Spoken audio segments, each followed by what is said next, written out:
हम अम्बेडकरवादी हैं सबसे पहले तो, ठीक है। हमारे पास कोई कलावा, कोई कुछ नहीं रहना चाहिए हमारे पास, क्योंकि हम अम्बेडकरवादी हैं और संविधान को साथ लेके चलते हैं। सबको जय भीम, जय भारत, जय संविधान। साथियों, मेरा नाम सिमोन मसीह अम्बेडकर है और राष्ट्रीय भीम संगठन का आरबीएस का राष्ट्रीय अध्यक्ष हूँ। और मैं संतों को, गुरुओं को, महापुरुषों को कोटि कोटि नमन करता हूँ। शिक्षा की देवी को, सावित्रीबाई फुले जी को और उनके साथ देने वाली फातिमा जी को बहुत बहुत नमन करता हूँ। और महिलाओं को अधिकार दिलाने वाले गरीबी के मसीहा डॉक्टर भीमराव अंबेडकर जी को बहुत कोटि कोटि नमन करता हूं। और साथियों, हम लोग जो यहाँ पर आए हैं मेरठ की धरती पे, मैं अपनी बहनों का, अपनी माताओं का, अपने भाइयों का बहुत बहुत धन्यवाद करता हूं और जय भीम करता हूं। जी, तो जो आपने संगठन बनाया है राष्ट्रीय भीम संगठन आरबीएस, इसकी ज़रूरत क्यों पड़ी? क्योंकि हमारे पास संगठन ऑलरेडी पहले से बहुत बड़ा संगठन चल रहा है इस समय, भीम आर्मी। हाँ, और उसके अलावा आपने संगठन बनाया है, इस तरीके से बहुत सारे संगठन जो बन रहे हैं ये, तो इससे तो समाज ऐसा लग रहा है कि मजबूत होने की जगह बढ़ रहा है, कमज़ोर हो रहा है। जी, आपने आरएसएस का नाम तो सुना होगा। आरएसएस के अंदर तमाम संगठन है, क्या वो बट रहा है या क्या वो अलग हो रहा है? नहीं, वो और उल्टा मजबूत हो रहा है। ऐसी बहुजन समाज के अंदर चाहे कितने भी लोग संगठन बना लें, मगर जब बात आएगी मान सम्मान की, जब सारे संगठन एक हो जाएंगे। जी, अब आरएसएस की बात किया आपने, आरएसएस में तो ओबीसी और जनरल एसटी एससी सब कुछ जोड़ते हैं वो लोग। जी, आपका जो संगठन है ये जी, दलितों की बात करें, दलितों में केवल एक ही जाति के लोग, जाटव समाज की बात करें अगर हम, ये जाटव भी दिखाई दे रहे हैं। आप वाल्मीकि, पासी, खटीक, धोबी, इन लोगों को कितने जोड़ पाए अभी तक? मैं आप लोगों से एक बात करना चाहूँगा, जो राष्ट्रीय भीम संगठन आरबीएस है जी, ये 6 राज्यों में काम कर रहा है और इसका एक ही मकसद है, एससी, एसटी, ओबीसी और माइनॉरिटी को साथ लेना। बिल्कुल। और ये लोग जो हमारे लोगों को जोड़ने की बात कर रहे हैं, ये लोग जोड़ रहे नहीं, इनका सिर्फ फ़ायदा उठा रहे हैं। जब बात आती है चुनाव की, तो आप भी मेरे हो और ये भी मेरा है। जब चुनाव ख़त्म हो जाता है, जब ये एमएलए, सांसद, प्रधानमंत्री जब बन जाते हैं, जब ये लोग बोलते हैं तुम दलित हो, तुम मुस्लिम हो, तुम आदिवासी हो, तुम गरीब हो, तुम छोटे लोग हो, जो हम छोटे लोग बन जाते हैं। मगर आरबीएस का एक ही मकसद है कि सबको साथ जोड़ना और सबको साथ लेके चलना। जी, तो हमारे सवाल का जवाब नहीं दिया आपने। हमने कहा कि आप अभी तक एससी जाति की दिन बात कहे, ओबीसी की नहीं कर रहे। एससी में जो जाति है, जाटव से अलावा कितने लोग जुड़ पाए? देखो, एससी जाति में जाटव है, वाल्मीकि है, नाई है, धोबी है, हम तमाम लोगों को जोड़ रहे हैं और वाल्मीकि समाज भी हमारे साथ है। कितने लोग हैं? तमाम 6 राज्यों में वाल्मीकि समाज हमारे साथ मिलकर बहुत अच्छे से संगठन में काम कर रहा है। और तब मैं संख्या बताऊं तो ऐसे तो मैं बता नहीं सकता कि कितनी संख्या है हमारे पास। संख्या 1000 भी है और 1000 से ऊपर भी है। यहाँ के प्रोग्राम से अनुमान लगाते हैं हम, जो प्रेजेंट में दिखता है as you saw as you like, यहाँ पर वाल्मीकि समाज का एक भी आदमी नहीं, खटीक एक भी नहीं, केवल जाटव है। जबकि यहाँ पर और जाति के लोग रहते हैं, उन लोगों को क्यों नहीं जोड़ पाए? देखो, अभी हमारा संगठन इस मेरठ की धरती पे आया है और मैं बात कर रहा हूँ 6 राज्यों में हमारा संगठन काम कर रहा है, तो तमाम धीरे धीरे लोगों से हम मिल रहे हैं। और जो हमारे लोगों ने, जो भीम आर्मी हो गई, जय भीम हो गई, सब लोग एक हैं, मगर हमारा क्या काम है, हम लोग उनके पास नहीं पहुंच पा रहे हैं। जैसे वाल्मीकि हो गए, खटीक समाज हो गया, नाई हो गया, धोबी हो गया। अब हमारा मकसद एक ही है कि हम घर घर जाके लोगों को जोड़ना और लोगों को साथ लेके आना, ये आरबीएस का मकसद है। और हम इस मुहिम को हमने चालू भी कर दिया है। हमारे निराला जी हैं जो दिल्ली प्रदेश के महासचिव हैं, इनसे आप पूछ सकते हैं कि हम दिल्ली के अंदर घर घर जाके लोगों से हम बातचीत कर रहे हैं। चाहे वाल्मीकि समाज हो, चाहे खट्टी समाज हो, चाहे कोई भी समाज हो, सबको हम एक लाने की कोशिश कर रहे हैं। इसमें एससी, एसटी, ओबीसी और माइनॉरिटी को हम एक करने की कोशिश कर रहे हैं। और जब तक हम माइनॉरिटी और एससी, एसटी, ओबीसी को हम एक नहीं कर लेते, जब तक हमारा संघर्ष जारी रहेगा। बिल्कुल, बहुत अच्छा आपने जवाब दिया। सबसे पहले आप जिस समाज से आते हो उस समाज को एकजुट करो। जी। और भविष्य में राजनीति पार्टी बनाने का कोई नहीं, देखो, हमारा कोई पार्टी बनाने का हमारा मकसद नहीं है। हमारा सामाजिक संगठन है और ज़रूरत पड़ेगी तो हम अपने लोगों का साथ देंगे। और बात रही हमारे अपने लोगों को पार्लियामेंट भेजने की, चाहे विधानसभा भेजने की, तो हमारे पास पार्टियों की कमी नहीं है। हमारे पास बहुजन समाज पार्टी भी है और आज़ाद समाज पार्टी भी है, बहुत सारे सब पार्टी है हमारे पास बहुजन समाज की। हम उनसे मदद मांगेंगे। जी, तो ये संगठन आपने रजिस्टर्ड कराया हुआ है सब? हाँ जी। 12 लाख संगठन है आपके पूरे देश के अंदर, लेकिन सबसे ज़्यादा अत्याचार आपके समाज पे हो रहा है। देखो, अत्याचार जो आपने बोला है अत्याचार हो रहा है, ये अत्याचार क्यों हो रहा है और किस वजह से हो रहा है, ये सोचने वाली बात है। हम लोग एक नहीं है अभी, इसलिए अत्याचार हो रहा है। हम लोग एक हो जाएं, अभी मैंने मुट्ठी का दिया था मैंने, ये मुट्ठी अलग अलग हो जाएगी तो पाँच उंगली अलग अलग हो जाएगी और 5 उंगली अलग अलग बढ़ जाएगी। जब एक हो जाएगी तो ये ताकत बन जाएगी, गुस्सा बन जाएगा और किसी को हम मार भी सकते हैं इससे, तो ये हमारी ताकत रहेगी। नहीं, एक होने की बात कर रहे हैं आप, राष्ट्रीय पार्टी को छोड़कर भीम आर्मी को भी सपोर्ट करने की बात कर रहे हैं। देखो, तो इस हिसाब से तो आप बट रहे हैं। बट रहे नहीं है, तो आपकी 100 पार्टियाँ हैं पूरे देश के अंदर। हमें 100 पार्टी है, हम इस चीज़ का जानते हैं कि 100 पार्टी है हमारी, मगर वो 100 पार्टी हमारे समाज के लिए कर क्या रही है, ये भी तो हमें पता लगे कि हमारा समाज जब पिट रहा है, जब संभल में ऐसी घटना हो चुकी है, तो 100 पार्टी कर क्या रही है। जब हमारे बच्चों को गोली मार दी जाती है गौतम बुद्ध नगर में घर में घुस के, तो 100 पार्टी कर क्या रही है। तो 100 पार्टियों को सामने आना चाहिए, क्यों नहीं आ रही है 100 पार्टी सामने।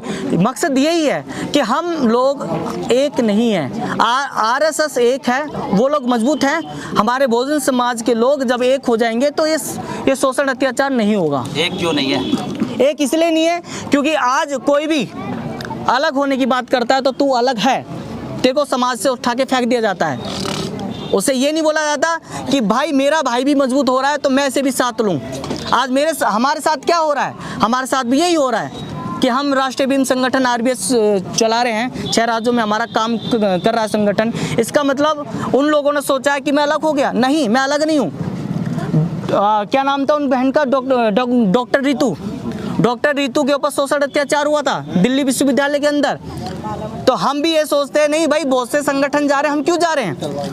हमने ये नहीं सोचा, हमने वहाँ पर संघर्ष करा, यहाँ तक कि मैंने डंडे भी खाए, लाठी भी खाई, और हमारे युवा साथियों से पूछ सकते हो कि मैं हॉस्पिटल एडमिट भी हुआ था। तो ये संघर्ष हमारा कहता है। और हम लोग बटने की बात ना करें, एक मिनट, हम लोग बटने की बात ना करें, हम लोग ही खुद कहेंगे हम लोग बटे हुए हैं, तो दूसरा तो कहेगा ही कहेगा आप लोग बटे हो। हम बटे नहीं हैं। जिस दिन मान सम्मान की बात आएगी उस दिन हम एक हो जाएंगे। जो जाति व्यवस्था की बात है, जाति व्यवस्था में डॉक्टर बाबा साहब अम्बेडकर, हमारे महापुरुषों ने जो एक सपना देखा था कि रोटी बेटी का रिश्ता एक हो, यानी जो जातियाँ हैं वो जब टूटेगी यदि हम खाना पीना अंतर जातीय व्यवहार रखेंगे। तो इस पर ध्यान दे रहे हो आप? देखो, इस पे पूरा ध्यान है। जो बाबा साहब का मिशन है, बाबा साहब के मिशन को नहीं भूलें, काशीराम जी के मिशन को नहीं भूलें हम लोग, और हमारे जो बहुत से महापुरुष हैं उनके मिशन को नहीं भूलें। उनके मिशन को हम लोग लेके चल रहे हैं। बाबा साहब का एक सपना था, जो हम लोग कहते हैं शिक्षा ऐसी सैनी का दूध है जो पिएगा वो धारेगा। तो आज हमारे बच्चे शिक्षक हो रहे हैं क्या? नहीं हो रहे। तो वही जो आपने बोला उसी चीज़ को मैं भी कह रहा हूँ, हम लोग इस चीज़ को लेकर जरूर चले। जो हमारे बच्चे नहीं पढ़ पा रहे हैं, आज उस चीज़ की भी हमने मुहिम चालू कर दी है। जो बच्चे गरीब हैं रोटी कपड़े से भी, उनको हम मजबूत करने की कोशिश कर रहे हैं। दिल्ली के अंदर महीने में तीन हफ्ते आते हैं, हम लोग एक टाइम का खाना बच्चों को देने की कोशिश कर रहे हैं अपनी तरफ से, चाहे हमें किसी से भीख मांगने की जरूरत है। हमारा संगठन बहुत मजबूत है, हम लोगों को खाना और कपड़ा देने की कोशिश कर रहे हैं। ये RBS का मकसद है। हिंदू धर्म छोड़कर, क्योंकि हिंदू धर्म के लोगों ने उन पर सबसे ज़्यादा शोषण अत्याचार किया, छुआछूत भी किया, तो बाबा साहब ने हिंदू धर्म छोड़ा। तो आपके संगठन ने कितना बाबा साहब को 22 प्रतिज्ञा में लाने का काम किया? देखो, सबसे पहले तो मैं आपको बता दूं, बाबा साहब ने जो हिंदू धर्म छोड़ा था, बाबा साहब ने एक बात बोली थी, मैं हिंदू धर्म में पैदा तो हुआ हूँ मगर हिंदू धर्म में मरूंगा नहीं। क्यों नहीं मरूंगा? क्योंकि बाबा साहब जब पढ़ाई के लिए जाते थे स्कूल, बाबा साहब के साथ छुआछूत करते थे। कौन लोग करते थे वो हम सब जानते, बोलने की ज़रूरत नहीं है, क्योंकि उनका नाम लेना बार बार मतलब उनको बढ़ावा देना है ना। हमारा मकसद एक ही है कि बाबा साहब के मिशन पे चलना, बाबा साहब के मिशन को आगे बढ़ाना, बस। नहीं, सवाल ये है कि कितने लोगों को आपने, जो बाबा साहब का मिशन है, जो मिशन की बात कर रहे हो, कि हिंदू धर्म से निकाल के जो हमारा असल बौद्ध धर्म है, उसकी तरफ कितने लोगों को मोटिवेट किया है? देखो, बौद्ध धर्म में बहुत से लोग आ रहे हैं और हम लोग जाके घरों में जाके लोगों को समझाने की कोशिश कर रहे हैं कि भाई हिंदू धर्म हमारा धर्म नहीं है। हिंदू धर्म में अंदर इन लोगों ने हमारे ऊपर शोषण अत्याचार करा है, और आने वाले वक्त में भी जब तुम हिंदू बनते हो, हिंदू बनने से अच्छा तुम बहुजन समाज में आ जाओ जी। पहले तो तुम बहुजन समाज बनो, हिंदू समाज मत बनो। हिंदू समाज कोई धर्म नहीं है। हिंदू कोई धर्म नहीं है, बहुजन समाज में आओ। हमारा घर घर जाके मकसद यही है, लोगों को समझाना। हाँ, तो यहाँ पर आपके संगठन के कार्यकर्ता थे निराला जी। निराला जी, आप एक तरफ बात कर रहे हो कि हम कभी राजनीति नहीं करेंगे, जो हमारी पार्टी है उनको मजबूत करेंगे, और आपकी पार्टी इसके संगठन के जो निराला जी है वो यहाँ बात कर रहे हैं कि सरकार बनाएंगे, संगठन को उसमें भेजेंगे, संसद में, इस तरीके की बातें, मतलब सारी टोटल राजनीति की बातें हुई। और देखो, धार्मिक बात की अभी हमने तथागत गौतम बुद्ध के धर्म से जोड़ने की। स्टार्टिंग में यहाँ डीजे पर जो ये साउंड सिस्टम लगा हुआ है तो ब्रह्मा विष्णु वाला सॉन्ग बज रहा था यहाँ पर। मतलब इन छोटी छोटी बारीकियों पे यदि आप ध्यान नहीं दोगे तो कैसे मिशन कामयाब होगा। अच्छा, आपने बोला कि हम सांसद पार्लियामेंट में जाएंगे, राजनीति की बात करें ना आपने, टोटल राजनीति की बात। हमारे जो निराला जी हैं उन्होंने बोला कि हम सांसद और विधानसभा में जाएंगे, तो आप समझे नहीं हम कैसे जाएंगे। हमारा सामाजिक संगठन और हम समाज को जगाने का काम कर रहे हैं, और हमारी बहुजन समाज पार्टी है, बहुत सी बहुजन समाज में पार्टियाँ आ रही हैं।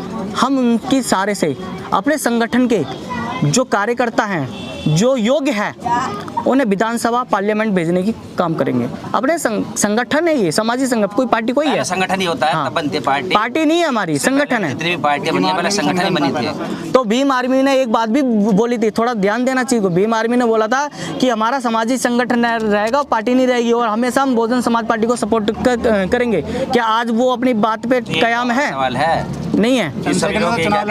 और हम लोग एक आपसे एक बात कहना चाह रहे हैं कि हमारा सामाजिक संगठन रहेगा, हमारी पार्टी नहीं बनेगी, हम पार्टियों से टिकट लेंगे। ये हमारा वादा रहा आपसे, हम पार्टी नहीं बनाएंगे। चलो, बहुत अच्छे। संविधान विरोधियों को क्या जवाब देना चाहोगे? हाँ, मैं संविधान विरोधियों को ये कहना चाहता हूँ, अब तुम तैयारी कर लो। ये देश के अंदर बहुजन समाज अब कमज़ोर समाज नहीं रहा। इस देश के अंदर बहुजन समाज बड़े मजबूती से आगे बढ़ रहा है। SC ST और माइनॉरिटी OBC सब एक हो रहा है, कोई अलग नहीं हो रहा। और आने वाले समय में बहुजन समाज का ही प्रधानमंत्री भी बैठेगा इस देश में। जब प्रधानमंत्री बैठेगा बहुजन समाज का, तो जब ये जाएंगे इस देश से निकलेंगे, जब प्रधानमंत्री की कुर्सी छोड़ेंगे तो इनका झोला भी चेक किया जाएगा।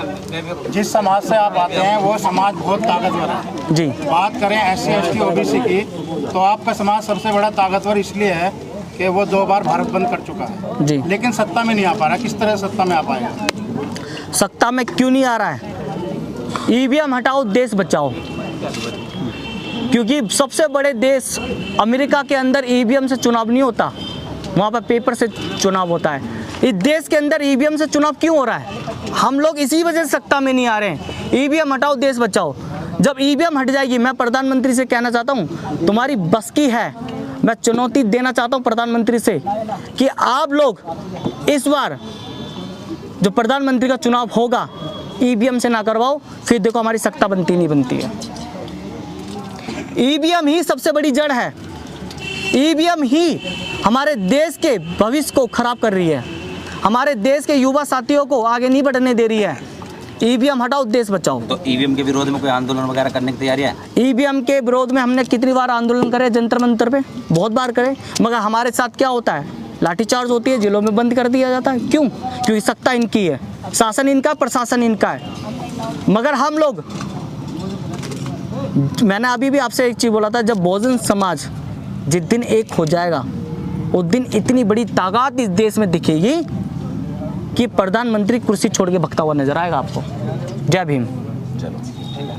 युवाओं को क्या संदेश देना चाहते हैं? मैं युवा साथियों को एक संदेश देना चाहता हूं, संगठन चाहे कितने रहें, आप अपनी ताकत को बना के रखें। मैं एक संगठन का राष्ट्रीय अध्यक्ष होने के नाते मैं ये नहीं कहता कि आप संगठन से हमारे संगठन में आए, संगठन तमाम है, मगर मैं अपने युवा साथियों से एक बात कहना चाहूँगा, एक ताकत बन जाए। जिस दिन आप लोग एक ताकत बन गए, इस देश के अंदर क्रांति आ जाएगी। जी, अब एक लास्ट सवाल है आपसे, जो आपके कार्यकर्ता जो पीछे खड़े हैं, बराबर में बैठे, सब अम्बेडकरवादी बना चुके हैं आप? सब अम्बेडकरवादी हैं। 2-3 के हाथ में कलावा बंधा हुआ है, इसको क्या समझेंगे हम? ये बौद्धिस्ट का है। कहाँ लिखा हुआ बौद्धिस्ट में? लिखा हुआ गुलाम का एक मिनट रुक जाओ, वो बंधा हुआ उधर। एक मिनट, जरा गाड़ी की चाबी देना, एक मिनट। कोई गाड़ी की चाबी हो किसी के पास? फटाफट दो, मतलब कट्टर अम्बेडकरवादी बन फटाफट फटाफट। इनके ऐसे रूल बनाए हैं जो पदाधिकारी आपके हैं वो इन चीज़ों से दूर क्योंकि आप बाबा साहब से कोई बात है इस नहीं, हिसाब से। हम अम्बेडकरवादी हैं सबसे पहले तो, ठीक है। हमारे पास कोई कलावा, कोई कुछ नहीं रहना चाहिए हमारे पास, क्योंकि हम अम्बेडकरवादी हैं और संविधान को साथ लेके चलते हैं। इस सवाल का जवाब दे रहे हैं। रुक जाओ। आपने सवाल का जवाब पूछा कि सबसे पहले हम अम्बेडकरवादी हैं, ठीक है। बाबा साहब के संविधान पे चलते हैं और संविधान को हाथ में लेके चलते हैं। हमारे, रुक जाओ यार, 1 मिनट रुक जाओ। सबसे पहले हम किसी भी धागा हमारे हाथ में नहीं होना चाहिए, मतलब धागा बांध रहे हैं मतलब बंधनों में बंध रहे हैं। अम्बेडकरवादी हो तो ये धागा कलावा छोड़ दो और एक मिशन में आ जाओ, जो बाबा साहब का मिशन था, शिक्षा को आगे बढ़ाने का। बिल्कुल, ये जो मैंने ये धागा काटा है ना, भाई को बुरा तो लगा होगा, बिल्कुल मगर आने वाले समय में ये गुलामी से टूट गया, कर्म कांडों में ये गुलामी का प्रतीक है। कर्म ठीक है। कांडों का प्रतीक है। कोई बात नहीं भैया, कोई बात नहीं। आप और सवाल पूछे, मैं और जवाब दूंगा आपको। विजय, तो यही था, लोगों को मनुवाद से निकाल लो, आप अंधविश्वास में मनुवादी में जो बच्चे कावड़ ला रहे हैं, इन बच्चों को जो कावड़ ला रहे हैं, ये क्यों ला रहे हैं? क्योंकि हमारे लोगों की कमी है। IAS IPS या प्रधानमंत्री या गृह मंत्री किसी के बच्चे को जाते हुए देखा कावड़ लेने? नहीं जाके। हमारे बच्चे क्यों कावड़ लेने जाते हैं? क्योंकि इन्हों को इसमें बांध दिया गया है कि तुम कावड़ लेने जाओ, हमारे बच्चे IAS IPS बनेंगे, तुम कावड़ लेने जाओ, हमारे बच्चे जज बनेंगे, तुम कावड़ लेने जाओ, हमारे बच्चे सत्ता में बैठेंगे। क्यों भाई? बाबा साहब हमारे थे, संविधान हमारा है, देश का संविधान हमारा है, देश हमारा है, इस देश के मूलवासी हम हैं, तो हमारे बच्चे कलावा क्यों बांधेंगे? तो ये रोको इस चीज से। हाँ, ऐसे ही बिल्कुल सही।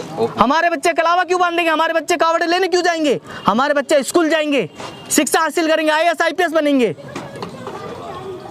बिल्कुल हमारा मिशन ये है। आज मैंने ये जो कलावा काटा है, ये मैंने बताया है कि हमारे हाथों में कुछ नहीं रहना चाहिए। हमारे हाथों में बाबा साहब अम्बेडकर का संविधान रहना चाहिए। वो संविधान जिसने महिला को अधिकार दिया, पुरुषों को अधिकार दिया, गुलामी से निकलाया, वो संविधान हमारे हाथ में रहना चाहिए। हमें किसी धागे में नहीं बंधना, उस धागे को तोड़ दो, काट दो। बौद्ध जी भी ये नहीं कहते कि धागा बांधो। बौद्ध जी का एक मकसद था कि आगे बढ़ो और लोगों को साथ लेके चलो, जो गरीब है उसकी सहायता मदद करो। आज वही मकसद हमारा है, बाबा साहब के मिशन को आगे लेके चल रहे हैं। जय भीम, जय भारत, जय संविधान।